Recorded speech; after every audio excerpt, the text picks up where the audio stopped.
Atenção! Começa agora uma teleaula de Geografia do Ensino Fundamental. Você vai assistir a teleaula de número 31.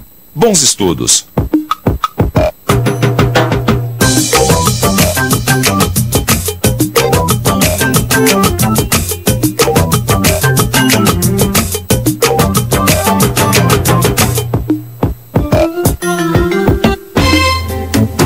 Eu costumo dizer para os meus amigos que o porto é uma espécie de porta para o mundo. E ele tanto é uma porta de entrada como uma porta de saída. Afinal, do porto partem e chegam produtos dos mais diversos lugares do nosso planeta. Aqui, a agitação fica por conta da intensa movimentação de mercadorias. E eu tenho que confessar uma coisa. Eu gosto muito dessa movimentação e desse espaço super agitado que é o porto. Meu nome é Paulo e eu trabalho numa firma de importação e exportação. Eu sou encarregado de liberar as cargas que chegam de outros países e desembarcam aqui nesse porto, bem como pela conferência dos produtos brasileiros exportados para outros países.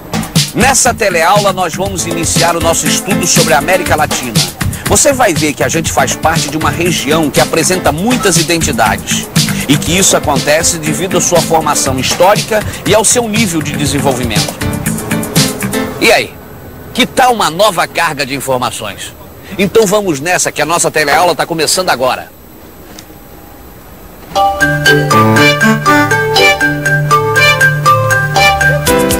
Você sabe que de uns tempos para cá, eu comecei a notar que o Paraguai está importando muitos eletrodomésticos feitos aqui no Brasil. Esses dias mesmo eu fui buscar uns documentos lá na firma, documentos de exportação de uma carga de eletrodomésticos para o Paraguai.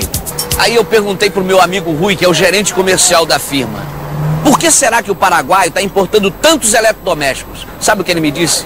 Ele disse que o Paraguai tem uma disponibilidade tão grande de energia elétrica que isso favorece o consumo de eletrodomésticos. E disse mais, disse que tem tanta energia sobrando no Paraguai que eles já estão exportando eletricidade para o Brasil. É que o Paraguai foi nosso parceiro na construção da hidrelétrica de Itaipu e por isso tem direito a uma parte da energia produzida. Só que o seu consumo de energia é muito baixo e por isso o paraguaio vende a parte que não consome para o Brasil. Foi aí que eu me dei conta de um fato muito interessante. Dois países vizinhos podem muito bem ter estágios diferenciados de desenvolvimento.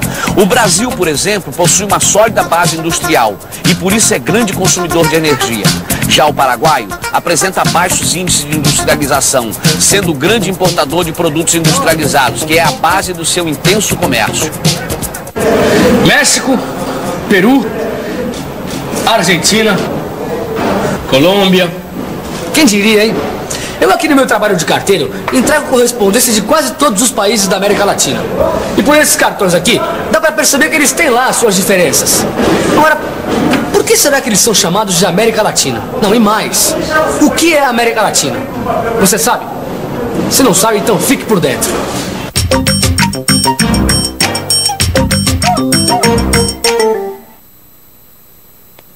Depois da Segunda Guerra Mundial, a ONU, Organização das Nações Unidas, adotou um nível de desenvolvimento com critério para dividir o mundo em países ricos e pobres. A América Latina foi identificada como uma região pobre, que compreendia países que foram colônias de exploração, que guardavam ainda marcas dessa herança colonial.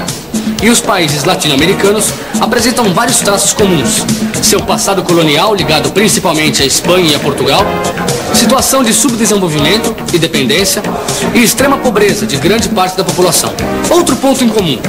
Nos países da América Latina existe uma forte concentração de terras, ou seja, predominam as grandes propriedades rurais que praticam atividades monocultoras voltadas para a exportação.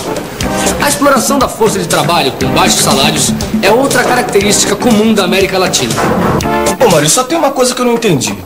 Ó, o senhor Marcos está ampliando a indústria dele aqui na cidade por conta das exportações que ele tem feito para vários países da América Latina. Bom, e esses países são considerados pobres? Bom, como é que eles podem ser considerados pobres se eles estão comprando tanta mercadoria? Bom, pelo que eu sei, pobre não tem dinheiro para comprar muita coisa. Calma lá, Neno. Você não pode analisar a situação socioeconômica de uma região desse jeito, né? Para analisar melhor, existem dados que nos ajudam a comparar uma região com as demais regiões do mundo. Você sabe que dados são esses? É isso mesmo. São aqueles que nós vimos na nossa última teleaula. O PIB e a renda per capita. E a partir desses dados, os países podem ser classificados em países subdesenvolvidos, países em desenvolvimento e países desenvolvidos. E por esses dados, os países latino-americanos são considerados como subdesenvolvidos e em desenvolvimento. O México, o Brasil, a Argentina e a Colômbia são exemplos de países em desenvolvimento ou de industrialização recente. Já o Haiti, El Salvador, a Bolívia e o Paraguai são exemplos de países subdesenvolvidos, ou seja, países menos adiantados que não passaram por um processo de industrialização, baseando sua economia na produção agrícola e mineral. Para facilitar a comparação e ajudar a melhor entender as diferenças entre as regiões do mundo, podemos utilizar o PIB per capita. Por exemplo, o da América Latina é de cerca de 9 mil dólares anuais por habitante, enquanto que o da União Europeia atinge mais de 30 mil dólares. Peraí, Maurício, deixa eu ver se eu entendi direito esse gráfico. Ó, se a gente somar o PIB de todos os países da América Latina e dividir pela soma do número de habitantes desses países, aí a gente chega a esses 6 mil dólares, é isso? É, isso mesmo. E mesmo assim, com esses 6 mil dólares, esses países são considerados pobres? São. Olha, é só você comparar com os 16 mil dólares dos países desenvolvidos, não é? Olha, e é bom salientar que a renda mundial tem crescido ao longo dessas últimas 5 décadas. Bom, por essa eu não esperava. O mundo está ficando mais rico. Senhor, dá licença, o senhor acha que a renda mundial tem aumentado nas últimas décadas? Você tem aumentado? Pelo contrário. Acho que não, acho que tem diminuído, isso sim. Pode até ter aumentado, mas concentrado, não distribuído, né? Quer dizer que o senhor acha que o mundo não está ficando mais rico? Não, eu acho que não. Os ricos estão ficando ricos e os pobres estão ficando mais pobres. Mas se a renda mundial está aumentando, como é que se explica o fato de que está cada vez mais evidente a pobreza e a desigualdade social? É porque esse crescimento da renda mundial aconteceu com uma distribuição desigual, aumentando a distância entre ricos e pobres. Em outras palavras, é o seguinte: a América Latina teve suas condições sociais e econômicas agravadas, uma vez que a riqueza gerada não foi distribuída de uma forma harmoniosa. O resultado pode ser visto a olho nu em todos os países latino-americanos. É como se diz por aí: os ricos ficaram mais ricos e os pobres mais pobres.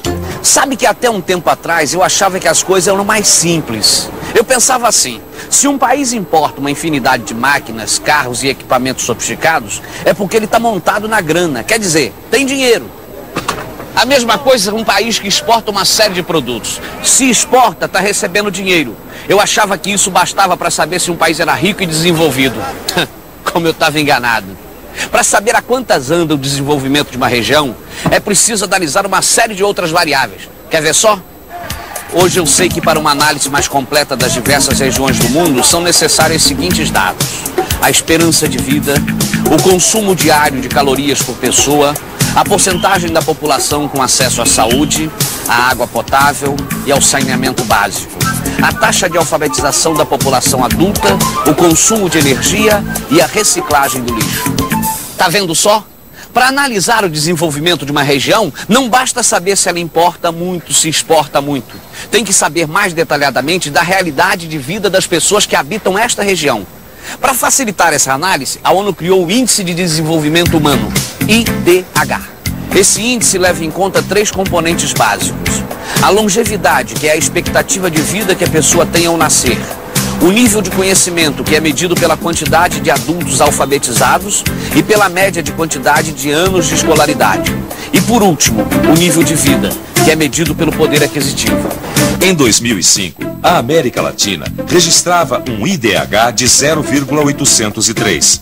A América Latina avançou muito nesses últimos anos, mas ainda precisa melhorar para atingir o IDH dos países desenvolvidos, que é de 0,916. Estamos à frente da China e do leste da Ásia, cujo IDH é de 0,771, e muito à frente dos países da África ao sul do Saara, cujo IDH é de 0,493. Sabe o que são essas correspondências aqui? São as contas, as implacáveis dívidas. E fico sabendo que dívida não é uma coisa pessoal, não, ou de uma empresa. Os países também podem ter dívidas. Ou você nunca ouviu falar na famosa dívida externa? Na década de 80, a dívida externa foi mais um problema a ser enfrentado pelos países latino-americanos. Foi um período muito difícil, porque além do endividamento externo e de quase nenhum crescimento econômico, ainda tinha a inflação. Foi uma dureza. Maceió, Alagoas. Você sabe, convencer o pai é uma dureza. Ele não quer saber de investir, diz que é muito arriscado. Ele prefere fazer operações de compra e venda nas bolsas de valores e aplicações nos bancos, vivendo dos rendimentos. Ele diz que a produção hoje não é um bom negócio, que o melhor é a especulação. Dá licença, senhor. Se o senhor tivesse muita grana, o senhor ia preferir arriscar investindo na produção de alguma coisa, ou o senhor ia preferir investir no mercado financeiro para ter um retorno mais rápido? Eu ia aplicar no mercado financeiro. Eu aplicaria na produção. Eu investiria em imóveis. Na produção. No mercado financeiro, né? Produzir ou especular? Eis a questão. Essa dúvida, típica dos anos 90, se transformou numa dor de cabeça para os países latino-americanos. É porque a América Latina tem sido invadida pelo capital especulativo. Você sabe o que é isso? É simples. É uma quantidade enorme de dinheiro que entra nesses países em busca de uma valorização rápida através da compra e venda nas bolsas de valores. Ou seja, são capitais que não são investidos na produção de mercadorias e não geram novos empregos. E a gente sabe, com as novas técnicas de produção automatizadas, o desemprego é hoje um dos desafios mundiais. Mas vamos com calma, porque o nosso desafio é ficar de olho na revisão para ver se a gente aprendeu tudo que a gente viu hoje. E atenção, se liga aí que é a hora da revisão. Na teleaula de hoje, você aprendeu que a América Latina é uma região com características comuns. A herança colonial, a extrema pobreza de grande parte de sua população e a dependência econômica. Mas viu que apesar dessas igualdades, os países latino-americanos apresentam diversos níveis de desenvolvimento. Viu também que é possível analisar a situação econômica da América Latina utilizando o PIB e a renda per capita, classificando os países em subdesenvolvidos, em desenvolvimento e desenvolvidos.